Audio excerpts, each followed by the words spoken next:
All right, so you're thinking about starting a business or buying a business. What the heck kind of businesses are out there that I could do?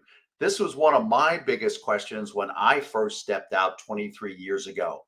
Here's some things that are really going to help you. This is the Franchise Pitfalls and Profit Show. Each week, we bring you the challenges and triumphs of being in the franchise development and consulting business. The things you need to make money faster. And now your host, one of the most successful franchise developers in North America, Don Shin.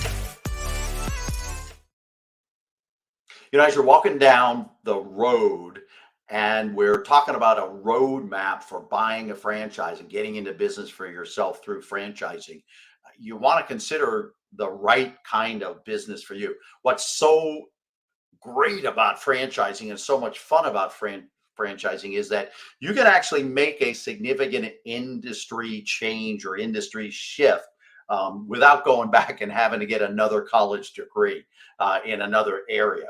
And so that's what's so much fun and such a great reason why you want to start your business through the franchising channel. So what we're going to talk today about is what type of business should you get into? And I'm going to give you some things to start thinking about to help you consider along the way, help you consider what you should really be investigating. It's just going to help condense the amount of time that you've got to spend on finding the right business or finding the right franchise. And so here's some pointers, if you will, some tips that are going to help you along the way. By the way, there's in the neighborhood of 4,000 to 5,000 different franchise brands out there. So very, very difficult without some guidance to help wade through that whole process of what's the right industry for me. There's a lot of other factors you want to consider. What's the right company for me? What's the right culture for me to get into? But what I really want to talk about, again, specifically in this video today, is going to be looking at the type of business and what are some of the thought processes that will help you reduce the number of things and industries and businesses to actually look at. So one of the things is certainly going to be whether you want B2B or B2C. What's fun about when I went through this process years ago, by the way, without any help, I should say external help. I had some friends helping me that had gone through the process themselves before. But interestingly enough, I was looking at something that I just thought, hey, this would be fun, or this would be popular, or I see locations that I could rent or buy that I could easily go into. And I was looking at it all in all the wrong way. And I'm talking about the area of a business that's B2B or B2C. Give you a couple examples. My example was I was looking to open up kind of a family entertainment center centered around laser tag. Now, laser tag's not a big deal anymore, but back in the day, it was a pretty big deal. So I was looking at that, and a good friend of mine said, look, let me ask you a few questions. I said, Tom, sure, go ahead. He's there, well, what kind of hours do you want to work? And I'm there, well, hey, part of doing this is a little bit of lifestyle benefits, but I want to kind of stay my Monday to Friday, 8 to 5 traditional working hours. He said, okay, well, you realize that an entertainment center, family entertainment center, has to be open mostly when people are not working, when kids are out of school. This kind of thing is probably going to have to be open 7 days a week. I like to take, I'm a man of faith. I like to take the Sabbath off. I'd like to be off. Have a full day of rest. Sundays. Don't like to make other people work on Sundays. And so, wow, all of a sudden, this B2C idea I had was not the right thing for me. So I shifted gears then and had to start looking at businesses that were B2B. Another great example, had a neighbor who had been downsized. He was a top executive of a very, very large corporation, He had a real estate background in there. He had a real financial background, and so he wanted to start a business, or he wanted to buy like a 7-Eleven or some kind of a convenience store. And I'm going to change the name to protect the innocent. So Sam. So I said to Sam, I said, well, Sam, very similar to what Tom had said to me. Sam, what are your traditional working hours? And again, same thing. He was a 9 to 5 or Monday through Friday. Obviously, we all travel for business and so on, but fundamentally, he didn't want to be working nights and weekends. And he said, but I'm going to hire somebody to do that. I'm there. Okay, great. Well, let me, like I said, I'm changing the names to protect the innocent. So it's Sam and Deirdre. So I said, okay, so let me play out a scenario for you, Sam. You and Deirdre are going to the country club for New Year's Eve special dinner and New Year's Eve celebration. And your cell phone rings, and it's Jimmy.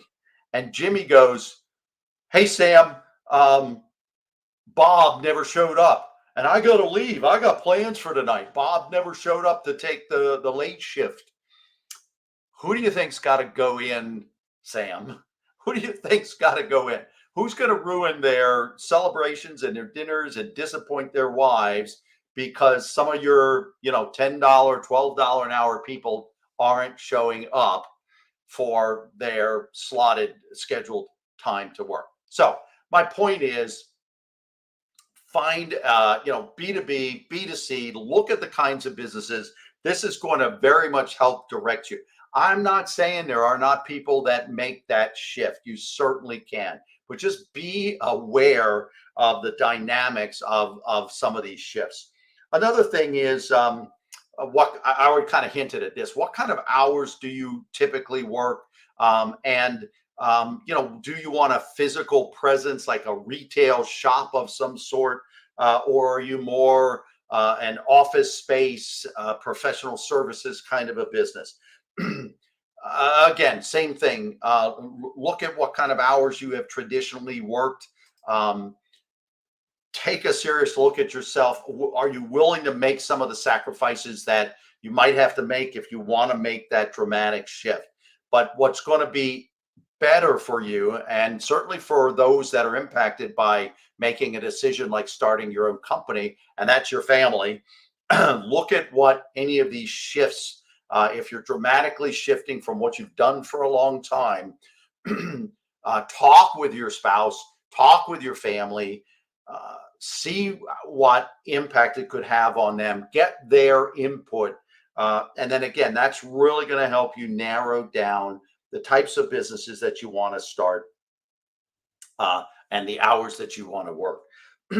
Another one would be, what type of clients? Again, my friend Tom that helped me out a lot on this, back to my laser tag days.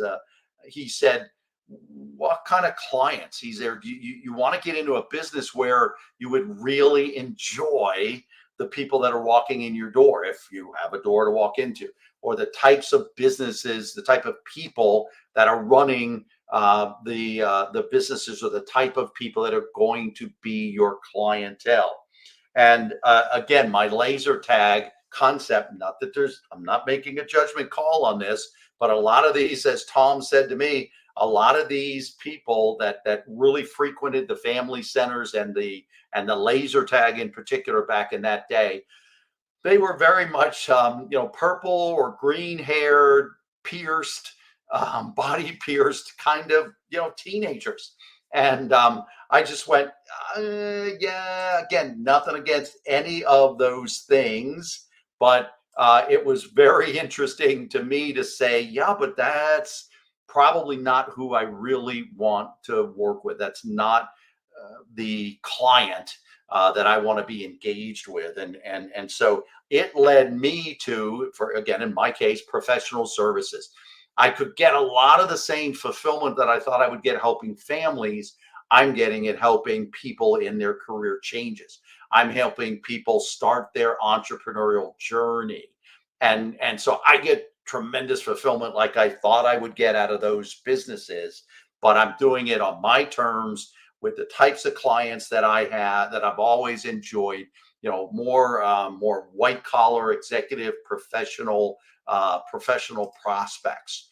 Um, so so really encourage you to think through some of these things. You want to find something that you'll jump out of bed every day, excited to go to the business, excited to go to the office, excited to engage your clients, and not just something that appears to be popular, or appears that you could make money at doing it. One last story on all of this, maybe even look at hobbies that you have, or just things, selecting the type of business based on something you already enjoy doing in one capacity or one fashion or another. And I'll give you a great example of a client that I had worked with personally years ago, and career coached her. And one of the things we talk about as career coaches is, what do you just like doing? It could be fitness, it could be being outdoors, it could be stuff you just really like working with your hands. In this case, it was, she loved planning events. We found out by talking about her non-business life, and she talked about her nonprofit work in her community, and she was the event. There was one or two major events that the nonprofit that she was involved in, that they did every year, and she was the organizer. So we introduced her to a franchise that did event planning. Now today, after pandemic, maybe that's not a great business anymore, but at the time, we were able to look at what I would say with her non-business interests, her hobbies, and really zero in on something that she absolutely loved doing. So I sometimes use this question, if money were not an issue, if you didn't feel you had to make money, or you didn't feel you wanted to make money at something, what would you love to do? That will also be a question that's going to help you find the right business. So again, we're talking today about looking at the roadmap to help you buy the right franchise. And we talked about what kinds of businesses are out there. There are businesses in virtually any kind of industry you can think of. And today's video was going to give you a lot of things to start reviewing and thinking about, so that you can narrow down your choice from the 80 to 90 different businesses that are out there, and the 4,000 to 5,000 franchise brands available.